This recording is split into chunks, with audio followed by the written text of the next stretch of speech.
The crystal spires of Cythera gleamed like frozen tears against the amber sky, their perfect symmetry a testament to thousands of years of careful cultivation. Within the sacred garden courts, where every petal and leaf existed in predetermined harmony, Naya knelt among the withered remains of what had once been the crown jewel of the inner sanctum. The elder gardens were dead, 3 centuries of growth, reduced to ash and bone-dry stems in the span of her uncontrolled heartbreak. "Look what your cursed blood has wrought." Elder Thane's voice carried the weight of absolute judgment. The Council of Seven stood in a perfect semicircle round the devastation, their silver robes untouched by the decay that seemed to follow Naya. Wherever strong emotions overtook her, the garden of first blooming, destroyed by your inability to contain what should never have been awakened. Naya's hands trembled as she touched a stem that crumbled to dust at her fingertips. She had loved Jorik truly, deeply, with the innocent fervor of youth, when he had chosen another for political alliance, announcing it here in the very garden where he had once whispered promises of eternal devotion. Her heart had shattered so completely that her gift had turned to devastation. "I can replant," she whispered, though even as the words left her lips, she knew they were meaningless. "I can make it grow again, stronger than before. You cannot control it." Elder Voss stepped forward, her ancient face carved with disappointment. "Your grandmother's bloodline carries the old magic, the wild growth that our people abandoned for good reason. We thought it had been bred out, diluted by generations of careful selection. The gift of growth was supposed to be gentle, cultivated, precise, the ability to encourage a flower to bloom, to strengthen the roots of food crops, to maintain the perfect balance of their garden cities. What flowed through Naya's veins was something else entirely, a raw, primal force that responded to her deepest emotions and could bring both miraculous life and utter destruction. "Please," Naya stood, her midnight blue skin shimmering with the bioluminescent patterns that marked her people's emotional states. Right now, those patterns flickered between deep purple sorrow and golden desperation. "Give me another chance. I can learn to control it." Elder Thane's expression remained unmoved. "You have had 23 years to learn control. Instead, you have left a trail of ruined gardens, poisoned wells, and now this, the destruction of our most sacred space. The Council has decided."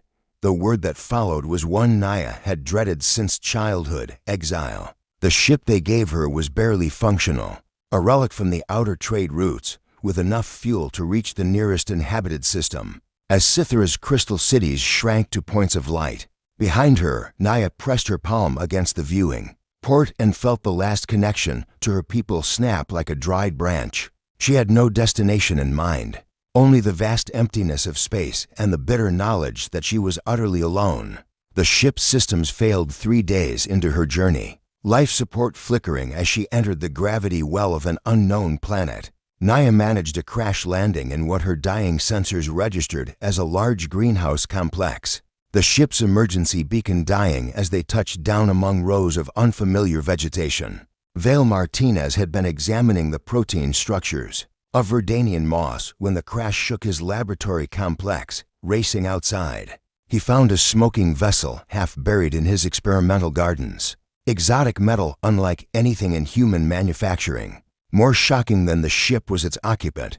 She lay unconscious among his ruined tomato plants, her blue-black skin marked with slowly fading patterns of silver light. Humanoid but clearly alien, with features too sharp and elegant to be human. Hair that seemed to shift between deep green and black depending on the angle of light. Beautiful and utterly foreign. What stopped Vale's breath was the state of his garden around her. A perfect circle of withered, dead plants surrounded her body, while just beyond that circle, the remaining vegetation had grown wild and enormous. Tomatoes swollen to impossible size, moss reaching nearly to his knees. "Medical bay," he called into his communite. "Emergency.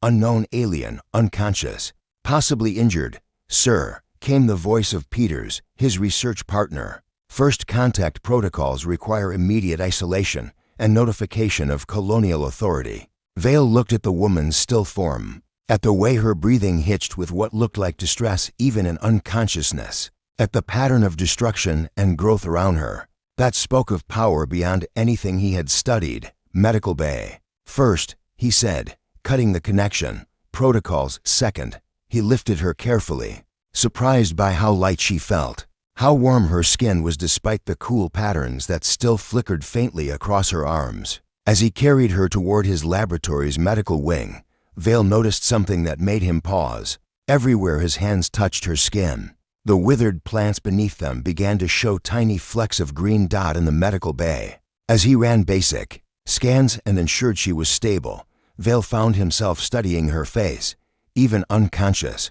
She looked haunted, her features drawn with a kind of deep sadness that he recognized. It was the expression of someone who had lost everything and expected to lose more. When her eyes finally opened 3 hours later, silver with flecks of deep green, like starlight on forest pools, the first thing she did was look around and panic. Please, she said in accented but clear standard, trying to sit up despite her obvious weakness. I didn't mean to land here.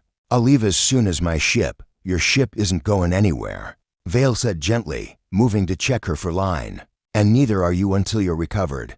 I'm Vale Martinez, botanist. This is my research station on Verdania. She stared at him with those extraordinary eyes, clearly expecting anger, fear, demands for explanation. When none came, confusion flickered across her features. I destroyed your gardens, she said quietly. Vale glanced toward the window, where he could see the circle of dead plants and the wild growth beyond. You did something to them, certainly. Want to tell me how? The question seemed to surprise her. Most beings, she had learned, preferred to make their own assumptions about her curse rather than ask her directly. My name is Naya, she said finally, and I think you should be afraid of me. Vale settled into the chair beside her bed, genuinely curious. Why is that? For 3 days, Vale watched Naya struggle with her gift while refusing to leave the medical bay. Every strong emotion sent ripples of power through the nearby plants. When she had nightmares, the medicinal herbs in his lab would either wither or grow explosively overnight. When she felt gratitude for his kindness, flowers would bloom out of season in impossible colors. You should restrain me, she said on the 4th morning, staring at where a potted fern had grown into a miniature tree during her sleep. Your colleagues keep looking at the damage reports. Vale followed her gaze to Peters and Chen, his research partners, who stood outside the medical bay's transparent walls with expressions mixing scientific fascinatio and growing alarm. They had been sending increasingly urgent messages to colonial authority, demanding Naya be transferred to a proper containment facility. They're worried about contamination of our research, Vale admitted, sitting beside her bed with 2 cups of morning tea. But I'm more interested in understanding what you can do. Naya accepted the tea with surprise. No one had ever expressed curiosity about her abilities without fear. Understanding won't change what I am. Among my people, I was called the wild grower, one whose power responds to raw emotion rather than careful intention. It's considered a genetic throwback to our primitive ancestors. Your people value control over everything. Control is survival. Our cities are living ecosystems. Every plant, every growing thing exists in perfect balance. One uncontrolled gardener can destroy decades of careful cultivation. She gestured to the overgrown fern. Like this. Vale studied the transformed plant, noting how its new growth patterns were actually more aesthetically pleasing than its original form. What if the problem isn't your power, but how you've been taught to think about it? Before Naya could respond, Peters burst through the medical bay doors, his face flushed with excitement and anger. Vale, we've been monitoring the atmospheric readings around this facility. Whatever she's doing is affecting plant growth in a radius of nearly 50 meters. The soil composition is changing. Oxygen levels are fluctuating. This is completely uncontrolled and fascinating, Vale replied calmly. Look at these readings from the experimental plots. He handed Peters a data pad. Crop yields in the affected areas have increased by 30%. The soil quality has actually improved. Plants that were struggling are now thriving. That's not the point. Chen had joined them, her expression stern. Uncontrolled biological manipulation could contaminate our entire research base. We're supposed to be studying Verdanian ecosystems, not watching them be transformed by alien Influence. Naya pulled the thin medical blanket higher around her shoulders, her bioluminescent patterns shifting to deep blue shame. They're right. I should go. Where? Vale asked quietly. Your ship is destroyed. You have no way off planet. Then I'll find somewhere isolated, away from things I can hurt. The defeat in her voice sparked something protective in Vale's chest. He had spent his career studying how life adapted and thrived in new environments. Looking at Naya, he saw not contamination, but possibility. What if you stayed in my private greenhouse complex? He offered. It's separated from the main research facility by 2 kilometers. You could help me understand how your abilities work, and I could help you learn to direct them more precisely. Peters and Chen exchanged alarmed glances. Vale, this is incredibly irresponsible, Chen said. We should be reporting this to colonial authority, not conducting unauthorized experiments with potentially dangerous alien biology. 3 days, Vale said, his decision crystallizing as he spoke. Give me 3 days to document what she can do. If I can't demonstrate that her abilities are controllable and beneficial, I'll help coordinate her transfer myself. After heated discussion, his colleagues agreed reluctantly, more from friendship than conviction. That afternoon, Vale helped Naya make the walk to his private research complex, a cluster of interconnected greenhouses, where he conducted his most experimental work. The moment Naya stepped inside the main greenhouse, every plant seemed to turn toward her like flowers following the sun. Her patterns flickered with wonder as she took in the carefully organized chaos of Vale's work. Terran crops growing beside alien specimens, hybrid experiments in various stages of success and failure.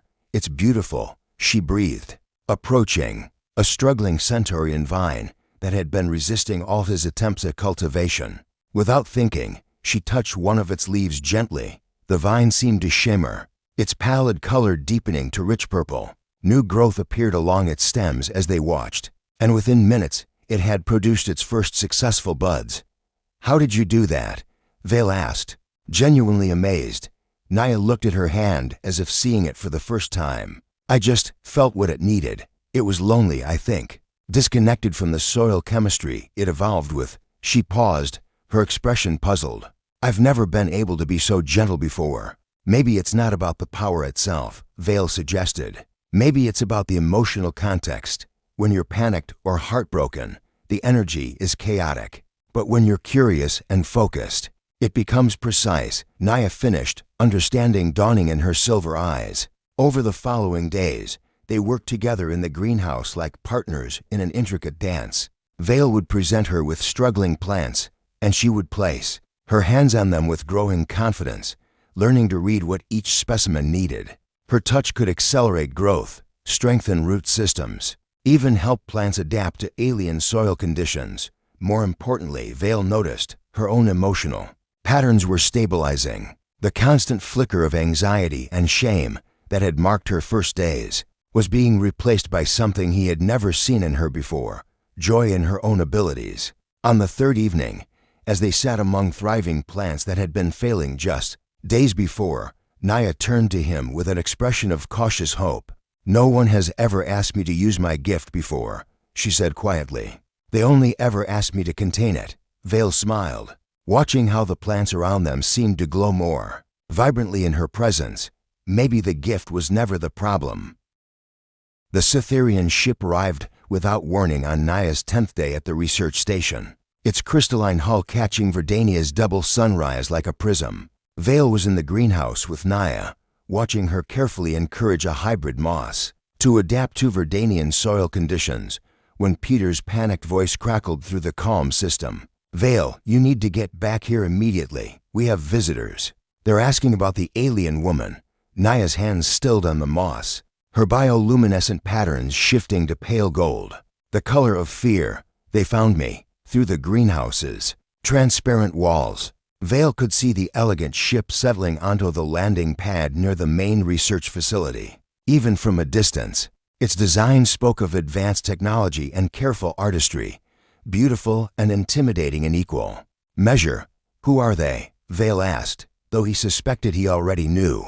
Retrieval team, Naya whispered, backing away from the windows. They've come to take me back for the bonding ceremony. Bonding ceremony? Naya's explanation was interrupted by the sound of approaching footsteps. Through the greenhouse entrance came three figures that made Vale's breath catch. They were clearly of Naya's species, with the same blue-black skin and elegant features.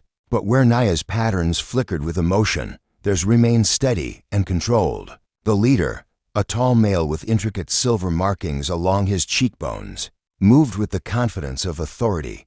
Naya of the House of Growing Light. His voice carried formal weight. I am Kale, your appointed mate.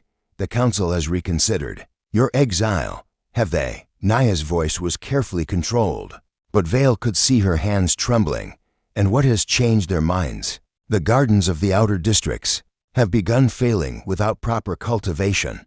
The council realizes that even your uncontrolled abilities may be preferable to continued decline. Kel's eyes flicked dismissively over Vale before returning to Naya. You will undergo the bonding ritual with me.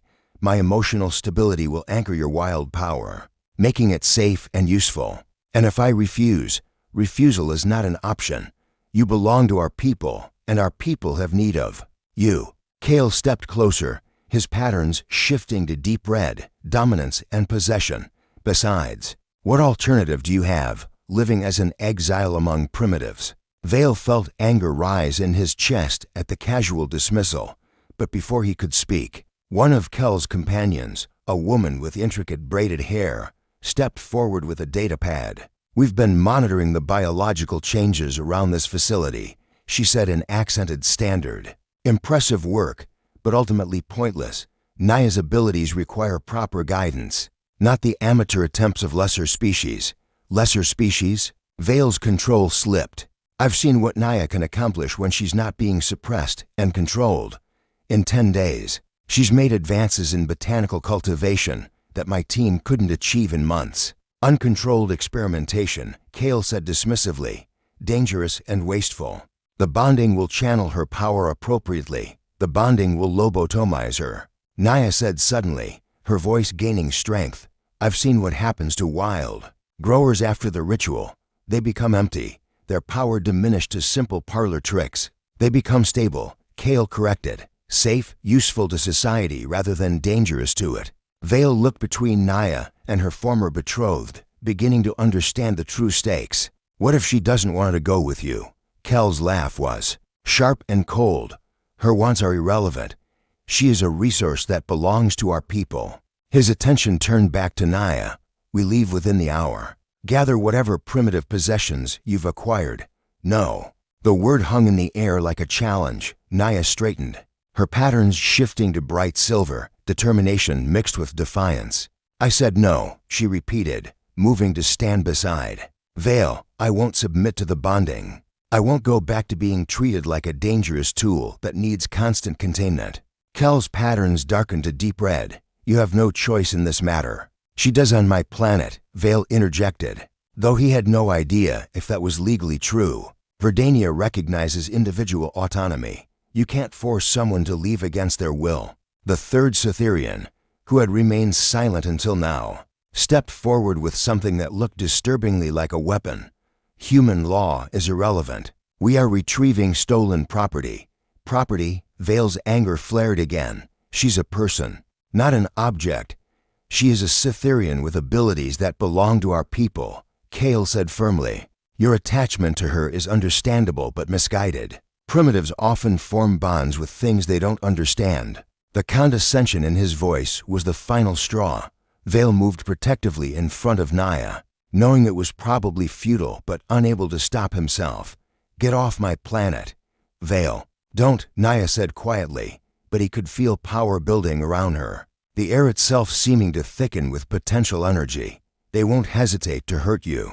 Actually, came Peter's voice from the greenhouse entrance. They might want to reconsider their approach. Vale turned to see his research partner approaching with Chen and two other figures, colonial security officers in full tactical gear. Funny thing about unscheduled alien rivals. Peters continued, his usual nervousness replaced by grim satisfaction. They require proper documentation and authorization. Until that's sorted out, these folks are technically in violation of Verdanian airspace. Kel's patterns shifted to frustrated orange. This is a diplomatic matter between sovereign peoples. Then, you'll need to file the proper diplomatic requests, one of the security officers replied, through appropriate channels. Until then, any attempt to remove an individual against their will constitutes kidnapping under colonial law. The standoff stretched taut as a wire. Vale could feel Naya's power continuing to build around them, the very air seeming to pulse with her emotional state. Plants throughout the greenhouse were beginning to respond, growing visibly larger by the moment. "This isn't over," Kale said finally, his voice carrying the weight of absolute certainty. "We will return with proper authorization, and when we do, your primitive laws won't protect her." As the Cytherians withdrew to their ship, Naya's legs gave out, and she sank to her knees among the wildly growing plants. Vale knelt beside her, gathering her trembling form against his chest. "They're right," she whispered against his shoulder. "They'll get their authorization eventually. And when they do, we'll figure something out," Vale said, though he had no idea what that might be. "But right now, you're safe." As the Cytherian ship lifted off into Verdania's evening sky, Vale held Naya close and tried not to think about how temporary that safety might be. Round them, the greenhouse bloomed in impossible abundance, a testament to power that someone wanted to cage and control. He wouldn't let that happen, somehow. The diplomatic authorization arrived 3 days later, along with colonial government orders to surrender Naya to Cytherian custody. Vale found himself sitting across from Administrator Monroe, trying to argue for something he knew was legally impossible. "I understand your concern for the alien woman," Monroe said, her expression sympathetic but firm. "But we can't risk diplomatic incident with a technologically superior species over one individual. The Cytherians have provided evidence that she's a citizen of their state with documented destructive abilities. They've also provided evidence that they plan to forcibly alter her brain chemistry." Vale countered, "That's torture by any civilized standard. Their internal cultural practices aren't our jurisdiction. I'm sorry, Dr. Martinez, but the order stands is Naya must be surrendered when the Cytherians return tomorrow."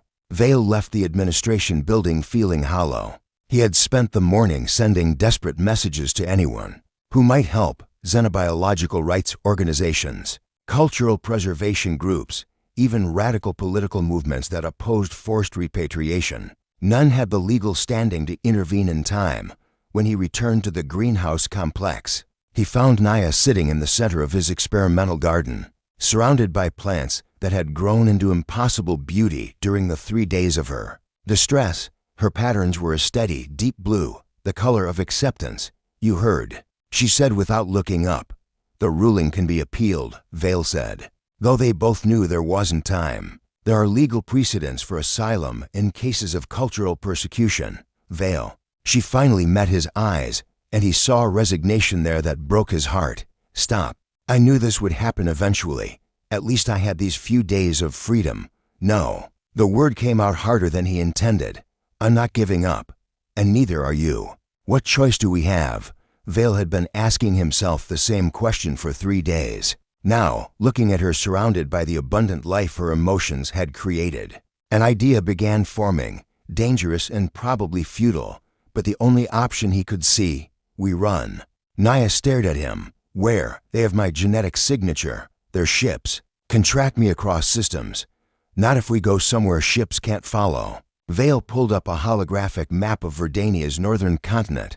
"Here, the Whispering Wastes. It's a preserve area, no technology allowed beyond basic survival gear. The terrain is too unstable for aircraft, and the electromagnetic storms would interfere with orbital tracking." "Vale, that's suicide. The wastes are barely habitable. For humans, maybe, but you can encourage plant growth, purify water, sense what's safe to eat through your connection to living systems." Vale's plan solidified as he spoke. "We could survive there long enough to figure out a permanent solution, and you would come with me, abandon your career, your life, to help a fugitive alien?" The question hung between them, heavy with implication. Vale realized that somewhere in the past 2 weeks, his feelings for Naya had moved far beyond scientific curiosity or humanitarian concern. Watching her discover joy in her abilities, seeing her laugh for the first time, Feeling the careful trust she had begun to place in him, he had fallen in love with this beautiful, powerful, broken woman who had crash-landed into his orderly life. Yes, he said simply, I would. That night, they gathered supplies while the rest of the research station slept. Basic survival gear, water purification tablets, emergency rations. Vale left detailed notes for Peters about his ongoing experiments, trying to pretend this was a temporary research expedition rather than permanent exile. They left through the service tunnels before dawn, making their way to Vale's personal transport, a rugged all-terrain vehicle designed for geological surveys. As they drove north toward the wastes, Vale watched Naya in the passenger seat, her patterns flickering between determination and fear. Tell me about the bonding ceremony, he said, after an hour of silence. What exactly do they do? Naya was quiet for so long he thought she wouldn't answer. Finally, she spoke in a voice barely above a whisper. They use harmonic frequencies to suppress the emotional centers of the brain. The wild grower's power becomes stable because she can no longer feel strongly enough to lose control, but she also can't feel joy, wonder, love, any of the emotions that make life worth living. Her hands clenched in her lap. My grandmother underwent the bonding when I was young. Afterward, she was like a shadow of herself, functional, obedient, empty. Vale reached over to cover her hands with one of his own. That won't happen to you. How can you be so certain? Because I won't let it. They reached the edge of the wastes. By midday, a vast expanse of crystalline formations and shifting sand dunes that stretched to the horizon. The electromagnetic storms that made the region unnavigable by aircraft were visible as shimmering curtains of light dancing across the sky. Their vehicle made it another 20 kilometers. Before the terrain became too unstable to continue, they abandoned it near a cluster of ancient rock formations that offered some shelter. Loading their supplies into hiking packs. This is insane, Naya said, looking out at the alien landscape. We'll die out here, maybe, Vale admitted, but we'll die free. They made camp that first night in a shallow cave, sharing emergency rations while the aurora-like storms painted the sky in impossible colors. Naya sat close enough to Vale that he could feel the warmth of her skin, her patterns shifting slowly through shades of uncertainty. I can sense things growing, even here, she said suddenly. Deep underground, plants that have adapted to feed on mineral deposits instead of sunlight. Show me. She placed her hands on the cave floor, closing her eyes in concentration. After several minutes, tiny shoots began pushing through cracks in the rock, not green, but crystalline blue and silver, like living jewels. They're beautiful, Vale breathed, watching the miniature garden bloom in the heart of stone. They're survivors, Naya corrected, but there was wonder in her voice, adapted to thrive in conditions that would kill anything else. Like us, Vale thought but didn't say.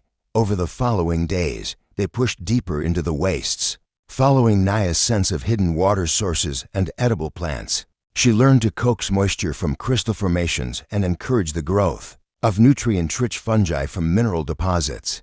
Her control was becoming remarkable, precise and gentle rather than explosive. On the fourth night, sheltering in the ruins of some ancient structure, Vale woke to find Naya sitting at the entrance, her patterns glowing softly in the darkness. I've been thinking about what you said, she said without turning around.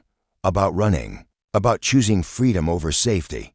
Having second thoughts, no. She turned to face him, and in her expression he saw something he had never seen before. Absolute certainty. I'm thinking about fighting back. What do you mean? Naya gestured to the crystalline plants she had been growing, now covering much of the ruined structure in delicate, living art. My people fear my power because they see only the destruction it can cause. But look at this. Look at what it can create when I'm not afraid of it. Vale studied the garden she had built in the wasteland, understanding beginning to dawn. You want to show them. I want to prove that wild growers aren't mistakes to be corrected. We're evolution trying to happen. Her patterns brightened with resolve, and I think I know how to do it. The sacred Cytherean lotus had been extinct for over 2 centuries, destroyed in the great climate wars that had forced Naya's people to build their enclosed crystal cities. Vale learned this as Naya led him through the deepest chambers of the ancient ruins, following traces of genetic memory that her people had carried in their collective consciousness. The lotus was the heart of our original culture, she explained, her hands glowing softly as she traced mineral patterns in the cave walls. Before the cities, before the controlled gardens, our entire civilization was built around its cycles. The old texts say it could only be grown by wild growers, that it required the full spectrum of emotional energy to bloom. And you think, there might be seeds here. I can feel something, deep in the mineral matrix of these rocks. She pressed both palms against a section of wall that looked no different from any other. To Vale's eyes, the ruins predate the extinction. If the seeds were preserved anywhere, it would be here. It took 3 days of careful excavation, using Naya's abilities to sense where the mineral formations might be hiding organic material.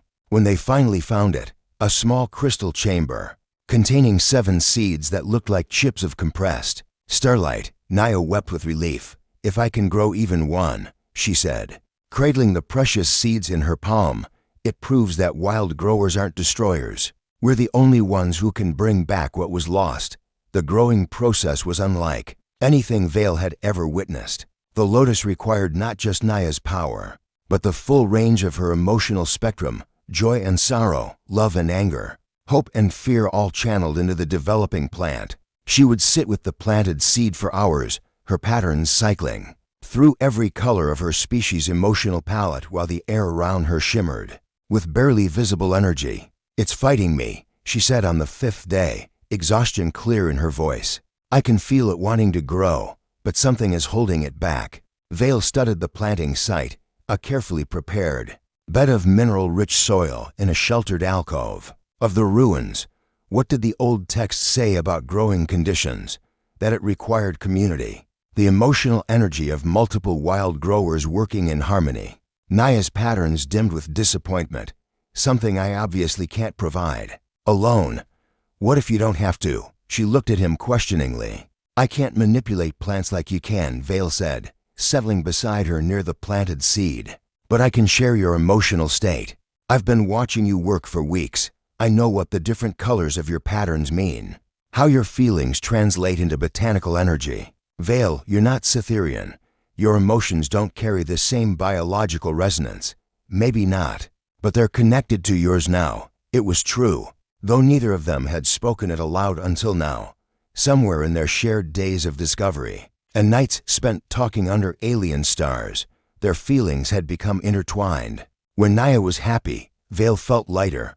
When she was afraid, his chest tightened with protective instincts. When she laughed, he felt like he could accomplish anything. Love, he realized, was its own kind of cultivation. Show me how, he said. That night, they worked together over the planted seed. Naya guided Vale through the meditation techniques her people used to focus emotional energy, teaching him to recognize the subtle ways feelings could be translated into biological influence. He couldn't generate the same power she could, but he could harmonize with it, adding human emotional complexity to her Cytherean intensity. As the hours passed, Vale began to understand what Naya meant about the full spectrum of feeling.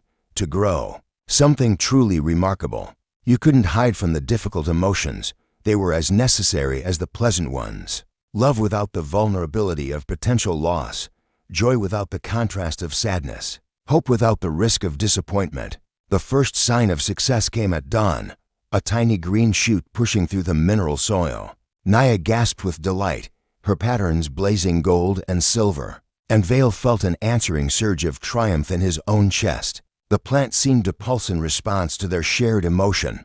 Over the following week, they tended the growing lotus together, taking turns maintaining the emotional resonance it required. The plant was extraordinary, its stem translucent and silver, its developing buds shifting through the same spectrum of colors as Cytherean emotional patterns. When it finally bloomed, the flower was unlike anything in Vale's botanical experience. The petals seemed to contain actual light, shifting through colors that had no names in human language.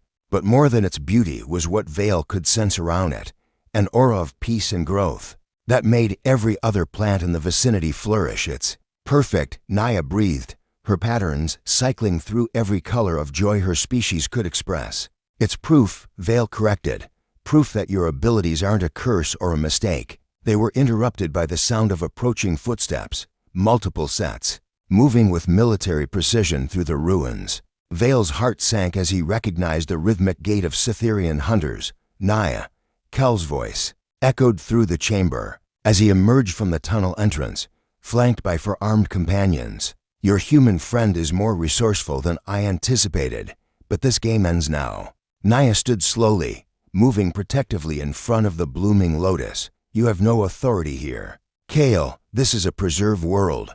We have agreements with your colonial government. You are to return with us immediately for the bonding ceremony. His eyes fell on the lotus, and his expression shifted to shock. That's impossible. The sacred lotus has been extinct for centuries. Not extinct, Naya said, her voice gaining strength. Waiting for a wild grower with enough courage to risk everything for its return.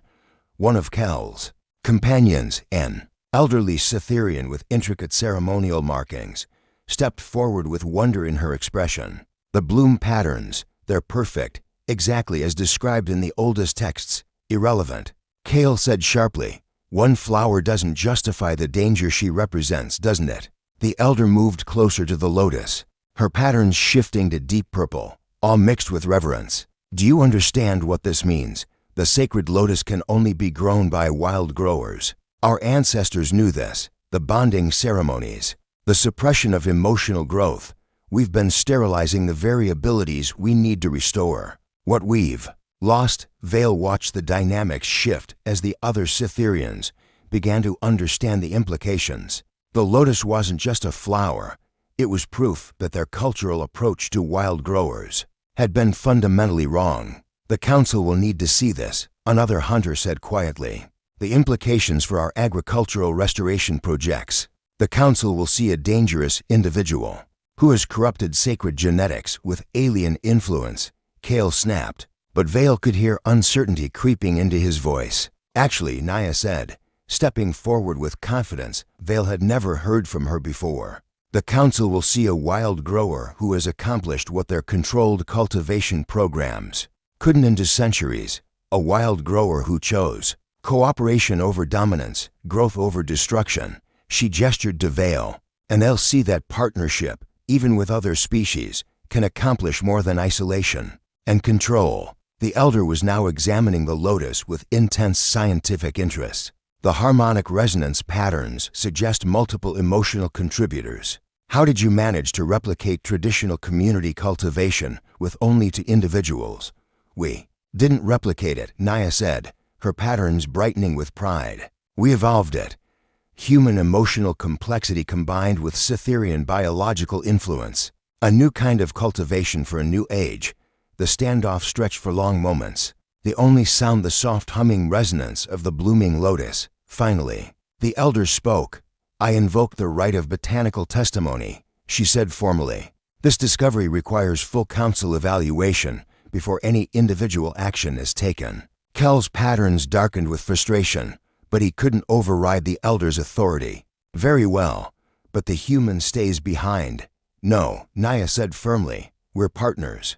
If you want to understand what we've accomplished, we demonstrate it together. 3 months later, Vale stood in the crystal gardens of Cythera's capital city, watching Naya address a gathering of wild growers who had been brought out of exile and hiding. The sacred lotus bloomed in specially prepared beds throughout the city, tended by pairs and groups of wild growers who had learned to work in emotional harmony rather than isolated control. The bonding ceremonies had been discontinued. Wild growers were being recognized not as dangerous individuals to be suppressed, but as essential partners in their species' future. The paradigm shift had been profound and sometimes difficult, but the results spoke for themselves. Cytherian agriculture was experiencing a renaissance not seen since before the climate wars. The old ways taught us to fear our power, Naya said to the assembled crowd, her patterns bright with confidence. But power without emotion is just force. Power with emotion, guided by love, tempered by wisdom, shared in partnership, that's cultivation. Beside her, Vale smiled as he watched the wild growers' children playing among the lotus blooms, their patterns cycling freely through the full spectrum of feeling. A new generation, that would never know the shame of suppressing. Their gifts,